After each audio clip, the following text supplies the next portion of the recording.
வணக்கம். மாலை முரசு செய்திகளை விரிவாக பார்ப்பதற்கு முன் தலைப்புச் செய்திகளை பார்க்கலாம்.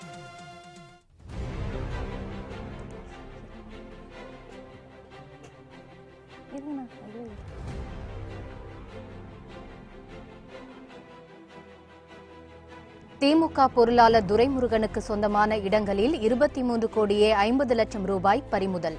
வருமான வரித்துறை சோதனையை எதிர்த்து வேட்பாளர் கதிர் ஆனந்த் நீதிமன்றத்தில் முறையீடு.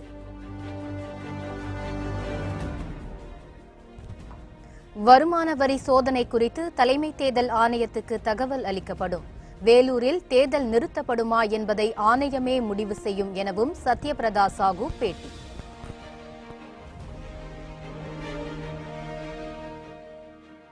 தமிழகத்தில் திமுகவினரால் தான் பெண்களுக்கு பாதுகாப்பு இல்லை என முதலமைச்சர் பேச்சு.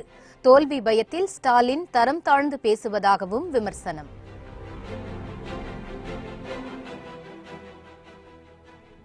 வயநாடு தொகுதியில் ராகுல் காந்தியை எதிர்த்து போட்டியிடுகிறார் துஷார் வெள்ளப்பள்ளி. பாரதிய ஜனதா கட்சியின் தேசிய தலைவர் அமித்ஷா அறிவிப்பு.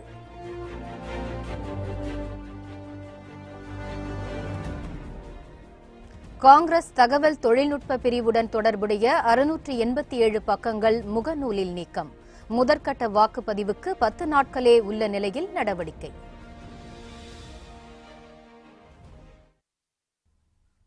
இனி செய்திகளை விரிவாக பார்க்கலாம். வேலூரில் திமுக பொருளாளர் துரைமுருகன் மற்றும் அவரது நண்பர்கள் வீட்டில் வருமான வரித்துறை நடத்திய சோதனையில் வாக்காளர்களுக்கு விநியோகிக்க வைக்கப்பட்டிருந்த 23 கோடியே 50 லட்சம் ரூபாய் பறிமுதல் செய்யப்பட்டது.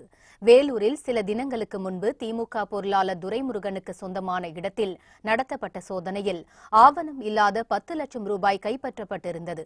இதனையடுத்து அவரது நண்பர்கள் வீட்டில் வருமான வரித்துறையினர் அதிரடி சோதனை நடத்தினர். இதில் பள்ளிக்குப்பத்தில் உள்ள திமுக பிரமுகர் பூஞ்சோலை சீனிவாசனுக்கு சொந்தமான சிமெண்ட் குடோனில் 18 கோடியே 50 லட்சம் ரூபாயும், கல்புதூரில் துரைமுருகனுக்கு நெருக்கமான அஸ்கர் அலி வீட்டில் 5 கோடி ரூபாயும் மூட்டை மூட்டையாக பறிமுதல் செய்யப்பட்டது. மேலும் திமுக முக்கிய பிரமுகர் பெருமாள் வீட்டில் முக்கிய ஆவணங்கள் கைப்பற்றப்பட்டுள்ளதாக அதிகாரிகள் தெரிவித்தனர். அவைகள் அனைத்தும் வாக்காளர்களுக்கு பணப்பட்டுவாடா செய்யப்படுவதற்காக வைக்கப்பட்டிருந்த ரூபாய் என தெரியவந்தது. வேலூர் நாடாளுமன்ற தொகுதியில் போட்டியிடும் தமது மகன் கதிர் ஆனந்தை வெற்றி பெற செய்வதற்காக துரைமுருகன் பதுக்கி வைத்திருந்ததாக தகவல் தெரிவிக்கின்றன. இதனையடுத்து துரைமுருகனுக்கு சொந்தமான கல்வி அறக்கட்டளையில் வருமான வரித்துறையினர் மீண்டும் சோதனை நடத்தி வருகின்றனர். இந்த தொடர் சோதனை மற்றும் கோடிக்கணக்கான பணம் பறிமுதல் சம்பவத்தால் திமுக தொண்டர்கள் மிகவும் கலக்கத்தில் உள்ளனர். வேலூரில் தேர்தல் ரத்து செய்யப்படுமா என்பதை தேர்தல் ஆணையம்தான் முடிவு செய்யும் என சத்யபிரதா சாஹூ தெரிவித்துள்ளார். வேலூர் நாடாளுமன்ற தொகுதியில் திமுக சார்பில் அக்கட்சியின் பொருளாளர் துரைமுருகன் மகன் கதிர் ஆனந்தன் போட்டியிடுகிறார். துரைமுருகன் வீடு மற்றும் அவரது நண்பர் வீடுகளில் வருமான வரித்துறையினர் திடீர் சோதனை நடத்தியதில் கணக்கில் வராத பணம் கைப்பற்றப்பட்டது. இன்று காலை துரைமுருகனுக்கு சொந்தமான சிமெண்ட் கிடங்கில் நடத்தப்பட்ட சோதனையில் கோணி பைகளில் கட்டுக்கட்டாக பணம் கைப்பற்றப்பட்டது. இதன் மதிப்பு 5 கோடி ரூபாய் இருக்கும் என வருமான வரித்துறையினர் தெரிவித்தனர். இந்நிலையில் வேலூர் தொகுதியில் பணம் கைப்பற்றப்பட்டதால் அத்தொகுதிக்கு தேர்தல் ரத்தாகுமா என்பது குறித்து தமிழக தேர்தல் அதிகாரி சத்யபிரதா சாஹூ தெரிவித்தார். அவர் கூறுகையில் அனைத்து தகவல்களும் இந்திய தேர்தல் ஆணையத்திற்கு அனுப்பி வைக்கப்படும் என்றும், குற்றம் நிரூபிக்கப்பட்டால் தேர்தல் ரத்து செய்வது குறித்து தேர்தல் ஆணையமே முடிவெடுக்கும் என தெரிவித்தார்.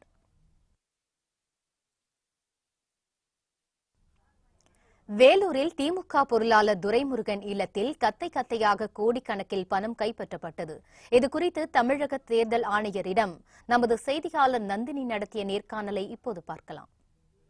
வேலூரில் கட்டுக்கட்டாக பணம் பறிமுதல் செய்யப்பட்டது. இது குறித்து தமிழக தலைமை தேர்தல் ஆணையர் சத்யபிரதா சாஹூ நம்முடன் இருக்கிறார். அவரிடம் கேட்கலாம். சார் வணக்கம் சார். வேலூரில் கட்டுக்கட்டாக பணம் பறிமுதல் செய்யப்பட்டுள்ளது. இது குறித்து தேர்தல் ஆணையம் எந்த மாதிரியான நடவடிக்கை எடுக்கப்பட்டுள்ளது? இது குறித்து தகவல் சொல்லுங்கள் சார். இது குறித்து இன்கம் டேக்ஸ் டிபார்ட்மெண்ட் இதுவரைக்கும் நம்மகிட்ட டீட்டெயில் இன்ஃபர்மேஷன் இன்னும் கொடுக்கல. என்ன இன்ஃபர்மேஷன் ஷோஃபார் கொடுத்துருக்காங்கனாக்கா அது ஒரு 2 days முன்னாடி ஒரு சில சர்ச்சஸ் அவங்கெல்லாம் பண்ணியிருந்தாங்க. அது தொடர்ந்து இன்னைக்கு பண்ணியிருக்காங்க. டீட்டெயில் ரிப்போர்ட் நாங்கள் காத்திருக்கோம். ஸோ அது வந்த உடனே அடுத்த நடவடிக்கை எடுத்துக்கலாம். சார் இதுல வந்து ஒரு குறிப்பிட்ட கட்சியை சார்ந்தவர்களோ ஒரு குறிப்பிட்ட நபரோ இதுல தொடர்பு இருக்கும் பட்சத்துல அவங்க மீது எந்த மாதிரியான நடவடிக்கை எடுக்கப்படும், அதிகபட்சமா அவர்கள் மேல எடுக்கப்படும் நடவடிக்கை எந்த மாதிரி இருக்கும் சார்? இதில் இன்கம் டேக்ஸ் டிபார்ட்மெண்ட்ல அவங்களோட ரூல்ஸ் படி என்னென்ன நடவடிக்கை எடுப்பாங்க அதை எடுத்துட்டு நம்மக்கிட்ட எலெக்ஷன் சம்மந்தப்பட்ட ஏதோ இன்ஃபர்மேஷன் இருந்தால் அதை சொல்லுவாங்க. அதில் அது குவான்டம் எவ்வளோ குவான்டிட்டி அது கேஷ் பறிமுதல் பண்ணியிருக்காங்க, அப்புறம் அதில் பார்ட்டி ஆர் ஏதோ கேண்டிடேட் அவங்க இன்வால்வ் இருக்கிறாங்களா, அவங்களோட பணமா, அதெல்லாம் நம்ம டீட்டெயில் நமக்கு வந்துச்சு பாடும். நம்ம எலெக்ஷன் கமிஷனுக்கு அது இன்ஃபார்ம் பண்ணுவோம். எலெக்ஷன் கமிஷனில் அது ஃப்ரீ அண்ட் ஃபேர் போல் முறையில் என்னென்ன பண்ணணுமோ அது அந்த நம்மக்கிட்ட ஒருத்தர் டைரெக்ஷன் கொடுப்பாங்க. முன்னாடி கூட நீங்கள் எல்லாம் தமிழ்நாட்டில் ஒரு சில கேஸில் லார்ஜ் அமௌண்ட் ஆஃப் சீஜர் அந்த மாதிரி இதெல்லாம் பார்த்தா ஸ்ட்ரிக்ட் ஆக்ஷன்லாம் எடுத்திருக்காங்க. ஆனால் அதெல்லாம் எலெக்ஷன் கமிஷன் கிட்டே நம்ம ரிப்போர்ட் அனுப்பிச்சதுக்கு அப்புறம் அவங்க ஒரு உத்தரவு என்ன கொடுக்குறாங்க அது நம்ம எதிர்பார்க்கணும். சார் வருமான வரித்துறையிடம் இருந்து இதுவரைக்கும் ஏதாவது தகவல், அதாவது எவ்வளவு கைப்பற்றப்பட்டிருக்கிறது குறித்த ஏதாவது தகவல் வந்திருக்கா? முழு விவரம் எப்போது எதிர்பார்க்கலாம் சார்? இல்லை, இப்போ நான் அதில் சொல்ல முடியாது. ஏன்னா அவங்க சர்ச்சஸ் இஸ் ஆன்கோயிங் ப்ரொசீஜர். அவங்களோட ரிப்போர்ட் வந்த உடனே நான் தகவல் நிச்சயமாக. அதாவது வேலூரில் கைப்பற்றப்பட்ட பணம் குறித்து வருமான வரித்துறை அறிக்கை தாக்கல் செய்த பிறகு அதை தேர்தல் ஆணையத்திற்கு முறையாக அனுப்பி வைக்கப்படும் என தலைமை தேர்தல் அதிகாரி சத்யபிரதா சாஹூ நம்மிடம் தெரிவித்திருக்கிறார். மாலைமுறை செய்திகளுக்காக ஒளிப்பதிவாளர் சந்தோஷுடன் செய்தியாளர் நந்தினி. வேலூரில் திமுக பிரமுகர் வீட்டில் 5 கோடி ரூபாய் கைப்பற்றப்பட்டதை அடுத்து வருமான வரித்துறை சோதனையை எதிர்த்து சென்னை உயர்நீதிமன்றத்தில் துரைமுருகன் மகன் கதிர் ஆனந்தன் முறையீடு செய்துள்ளார். வேலூரில் திமுக பொருளாளர் துரைமுருகன் மற்றும் அவருடைய நண்பருக்கு சொந்தமான இடத்தில் தொடர்ந்து வருமான வரித்துறை சோதனை நடத்தி வருகிறது. இதில் வாக்காளர்களுக்கு விநியோகிக்க வைக்கப்பட்டிருந்த 5 கோடி ரூபாய் மூட்டை மூட்டையாக பறிமுதல் செய்யப்பட்டது. இதனையடுத்து வருமான வரித்துறை சோதனையை எதிர்த்து சென்னை உயர்நீதிமன்றத்தில் துரைமுருகன் மகன் கதிர் ஆனந்தன் முறையீடு செய்துள்ளார். தேர்தல் சமயத்தில் தொடர் சோதனை நடத்தப்படுவதால் தங்களால் பிரச்சாரம் செய்ய முடியவில்லை என அவர்கள் தெரிவித்தனர். தேர்தல் பிரச்சார பணிகளை வருமான வரித்துறையினர் தடுப்பதாகவும் அவர்கள் குற்றம் சாட்டினர். எனவே வேலூர் தொகுதி வேட்பாளர் கதிர் ஆனந்தனை பிரச்சாரத்திற்கு செல்ல உத்தரவிடுமாறு முறையீடு செய்யப்பட்டுள்ளது. இதனை மனுவாக தாக்கல் செய்தால் விசாரணைக்கு எடுத்துக் கொள்ளப்படும் என சென்னை உயர்நீதிமன்றம் தெரிவித்துள்ளது. இதனால் வருமான வரித்துறை சோதனைக்கு எதிரான வழக்கு விரைவில் நடைபெறும் என எதிர்பார்க்கப்படுகிறது.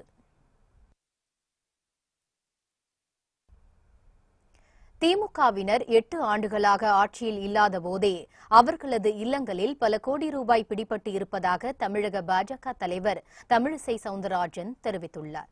தூத்துக்குடியில் செய்தியாளர்களிடம் பேசிய அவர், தமிழக பாஜக நியாயமான முறையில் தேர்தலை சந்தித்து வருவதாகவும் தமிழகத்தில் தங்களது கட்சிக்கு ஏதுவான சூழல் நிலவுவதாகவும் தெரிவித்தார். காங்கிரஸ் அறிவித்துள்ள 72,000 ரூபாய் திட்டத்தை ஒருபோதும் செயல்படுத்த முடியாது என்றும் தங்களது ஆட்சியில் விவசாயிகளுக்கான திட்டங்கள் செயல்படுத்தப்பட்டு இருப்பதாகவும் தமிழிசை கூறினார். தூத்துக்குடியில் கிடைக்கும் வாழை போன்ற பொருட்களை கொண்டு சிறு சிறு தொழிற்சாலைகள் ஏற்படுத்த நடவடிக்கை எடுக்கப்படும் என்றார். இன்கம் டாக்ஸ் டிபார்ட்மெண்ட் ஒரு தனி அமைப்பு. அவர்களுக்கு சந்தேகம் வந்தா கூட தேர்தல் நேரத்தில் அதை நடைமுறைப்படுத்த கூடாது என்று நினைத்தால் என்ன அர்த்தம்? அவர்கள் சந்தேகம் உறுதி செய்யப்பட்டிருக்கிறது, கட்டுக்கட்டாக பணம் பிடிபட்டிருக்கிறது. ஆக கடந்த 8 வருஷமா தமிழ்நாட்டில் அவங்க ஆட்சியில் இல்லை, கடந்த 5 வருஷமா மத்தியில் அவங்க ஆட்சியில் இல்லை. ஆக அப்படி இருக்கும் பொழுதே இப்படி அவர்கள் நடந்து கொண்டார்கள் என்றால் மக்கள் நன்றாக சிந்திக்க வேண்டும் என்பதைத்தான் நான் இங்கே மக்களிடம் எடுத்து கூறுகிறேன். திமுகவினரால் தான் பெண்களுக்கு பாதுகாப்பு இல்லை என முதலமைச்சர் எடப்பாடி பழனிசாமி தெரிவித்துள்ளார். திருச்சி மக்களவை தொகுதி தேமுதிக வேட்பாளர் இளங்கோவனை ஆதரித்து துவாக்குடி, காந்தி சந்தை, சோமரசம்பேட்டை, ஜியர்புரம், திருவரங்கம் ஆகிய பகுதிகளில் முதலமைச்சர் எடப்பாடி பழனிசாமி பிரச்சாரம் மேற்கொண்டார். துவாக்குடியில் பேசிய முதலமைச்சர், திமுகவினர் அழகு நிலையத்திலும் பிரியாணி கடையிலும் சண்டை போடுவதாகவும் முதலமைச்சர் தெரிவித்தார். அதிமுக ஆட்சியில பெண்களுக்கு பாதுகாப்பு இல்லைன்னு சொல்றாரு. அத்தனையும் பொய். யாருனால பாதுகாப்பு இல்லைன்னா திமுக காரனால பாதுகாப்பு இல்லை.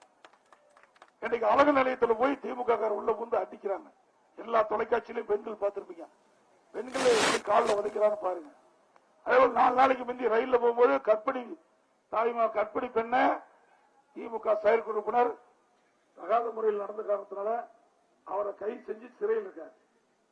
அது ஹோட்டல் கடைக்கு போனா நல்லா சாப்பிடுறாங்க, பிரியாணி புரோட்டா சாப்பிடுறாங்க, பணம் கட்டா அடிக்கிறாங்க. அது கட்ட பஞ்சாயத்து பண்ற போறாரு ஸ்டாலின், கட்ட பஞ்சாயத்து போடுறாரு. அது எல்லா தொலைக்காட்சியிலையும் பார்த்தோம். ஆனா இன்னைக்கு எதிர்கட்சியா இருக்கும் போது இப்படிப்பட்ட நிலையினா ஆளுங்கட்சி வந்தா நாட்டு மக்கள் தாங்குவாங்களா? இப்படி அராஜகத்தை மக்கள் பொறுத்துக் கொள்ள முடியுமா? பலம் பொருந்திய அதிமுக கூட்டணியை பார்த்து அச்சமடைந்த ஸ்டாலின் என்ன பேசுவதென தெரியாமல் பேசுவதாக குறிப்பிட்டார். ஜெயலலிதாவை பற்றி பேச ஸ்டாலினுக்கு என்ன தகுதி உள்ளது எனவும் பழனிசாமி வினா எழுப்பினார்.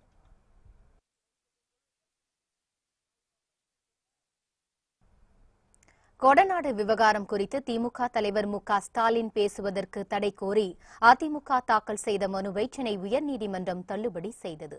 திருச்சியில் கடந்த 22ஆம் தேதி திமுக தேர்தல் பிரச்சார பொதுக்கூட்டம் நடைபெற்றது. இதில் பங்கேற்ற திமுக தலைவர் மு.க. ஸ்டாலின் கொடநாடு விவகாரத்தில் முதலமைச்சர் எடப்பாடி பழனிசாமியை தொடர்புபடுத்தி பேசியிருந்தார்.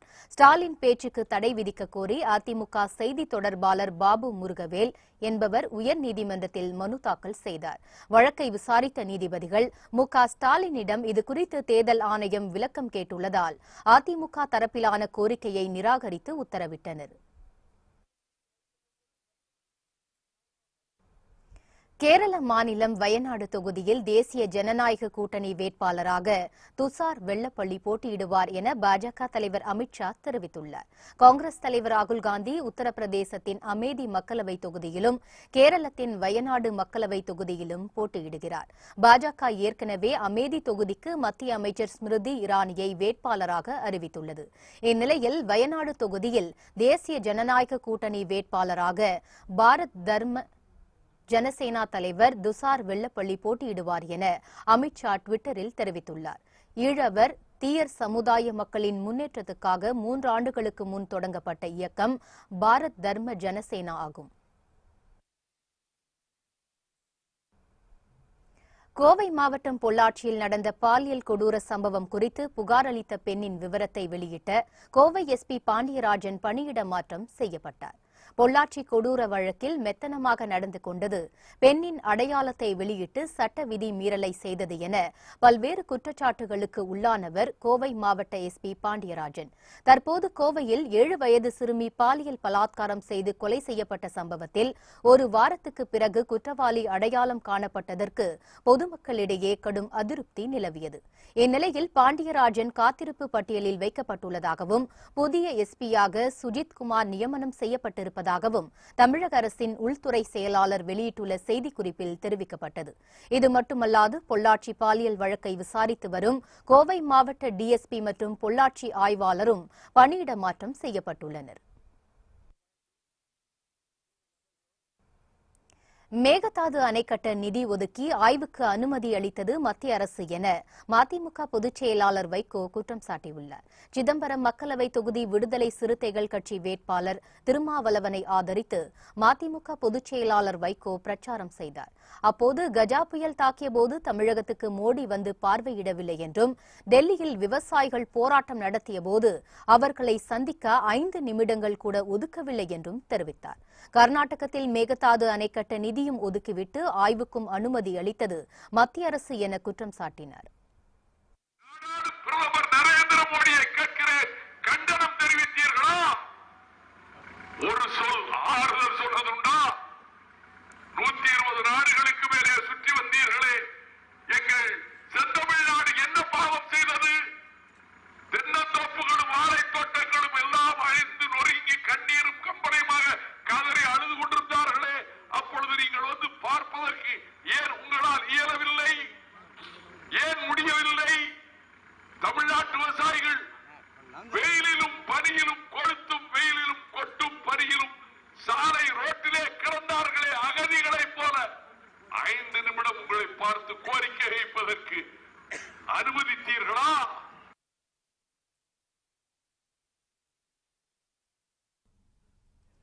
ஐந்தாண்டு காலத்தில் எந்த வரியையும் உயர்த்தாமல் நாட்டின் வளர்ச்சியை விரைவுபடுத்தியுள்ளதாக பிரதமர் நரேந்திர மோடி தெரிவித்துள்ளார். ஆந்திர மாநிலம் ராஜமுந்திரியில் பாஜக தேர்தல் பொதுக்கூட்டத்தில் பிரதமர் நரேந்திர மோடி உரையாற்றினார். அப்போது நேர்மையாக வரி செலுத்துபவர்களின் உதவியுடன் ஆந்திரத்தில் வேளாண்மை, கல்வி, போக்குவரத்து, தொழில் உட்கட்டமைப்புகளை மேம்படுத்தியுள்ளதாக தெரிவித்தார். போலாவரம் நீர்ப்பாசன திட்டத்தை காட்டி மத்திய அரசிடம் இருந்து சந்திரபாபு நாயுடு நிதி பெற்று வருவதாகவும் தெரிவித்தார். ஆந்திர மாநிலத்தின் பாரம்பரியத்தை பாஜக மட்டுமே காப்பாற்றும் என்றும் சந்திரபாபு நாயுடு தன் குடும்ப நலனுக்காக மட்டுமே பாடுபட்டவர் என்றும் மோடி தெரிவித்தார். மத்திய அரசால் நிறைவேற்றப்பட்ட திட்டங்களுக்கு சந்திரபாபு நாயுடு சொந்தம் கொண்டாடுவதாகவும் மோடி குறிப்பிட்டார். சேவா மித்ரா என்னும் பெயரில் தெலுங்கு தேசம் தொடங்கியுள்ள செயலி மக்களிடம் இருந்து தரவுகளை திருடும் இணையதள குற்றத்தில் ஈடுபடுவதாகவும் மோடி குற்றம் சாட்டினார். PM நரேந்திர மோடி என்னும் பெயரிலான வாழ்க்கை வரலாற்றை திரைப்படத்தை வெளியிட தடை கோரிய மனுவை டெல்லி உயர்நீதிமன்றம் தள்ளுபடி செய்துவிட்டது. பிரதமர் நரேந்திர மோடியின் வாழ்க்கை வரலாறு குறித்து சந்தீப் சிங் தயாரிப்பில் விவேக் ஓபராய் நடிப்பில் ஒரு படம் தயாரிக்கப்பட்டுள்ளது. PM நரேந்திர மோடி என பெயரிடப்பட்டுள்ள அந்த படம் ஏப்ரல் 5ஆம் தேதி திரையிடப்பட உள்ளது. தேர்தல் நேரத்தில் மோடி பெயரிலான படத்தை திரையிடுவது நடத்தை விதிகளை மீறிய செயல் என கூறி அதற்கு தடை விதிக்க கோரி டெல்லி உயர்நீதிமன்றம் பொதுநல மனு தாக்கல் செய்யப்பட்டது. இந்த மனுவை விசாரித்த நீதிபதிகள் படத்தை வெளியிடுவதற்கு தடை விதிக்க மறுத்து மனுவை தள்ளுபடி செய்துவிட்டனர்.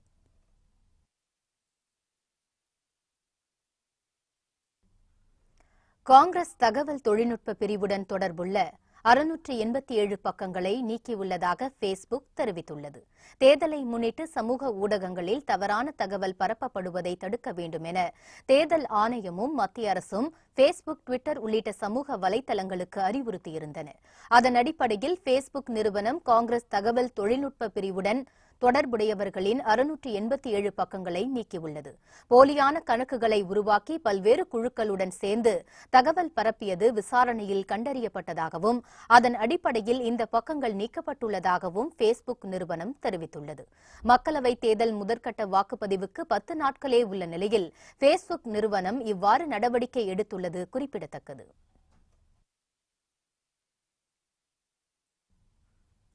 சட்டவிரோத பண பரிவர்த்தனை வழக்கில் ராபர்ட் வதேராவுக்கு முன் ஜாமீன் வழங்கி டெல்லி சிபிஐ சிறப்பு நீதிமன்றம் உத்தரவிட்டது.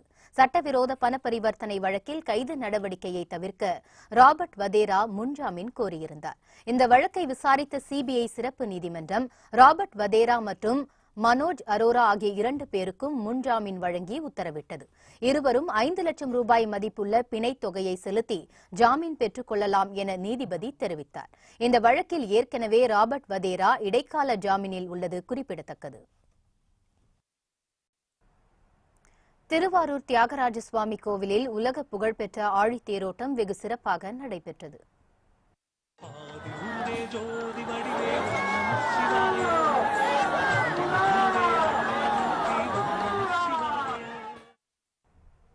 திருவாரூர் தியாகராஜ சுவாமி கோவிலில் ஒவ்வொரு ஆண்டும் பங்குனி உத்திர பெருவிழா மிகவும் சிறப்புடன் நடைபெறும்.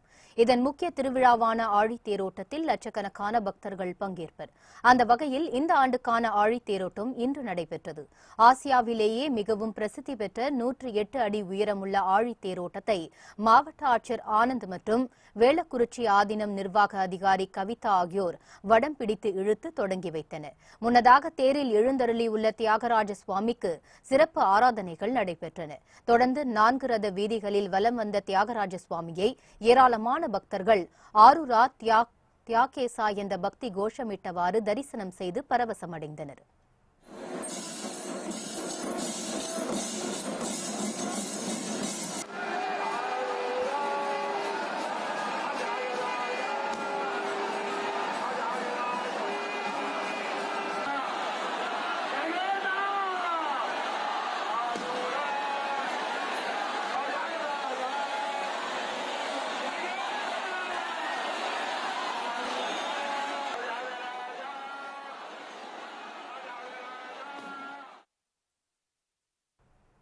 கல்யாண வீட்டுக்கு விருந்துக்கு வந்தவர்கள் எல்லாம் ஒன்று சேர்ந்த கூட்டணி போல் அதிமுக கூட்டணி இருப்பதாக மார்க்சிஸ்ட் கம்யூனிஸ்ட் மாநில செயலாளர் பாலகிருஷ்ணன் தெரிவித்துள்ளார். கடலூர் மாவட்டம் பரங்கிப்பேட்டையில் நடைபெற்ற பிரச்சார பொதுக்கூட்டத்தில் அவர் இவ்வாறு தெரிவித்தார்.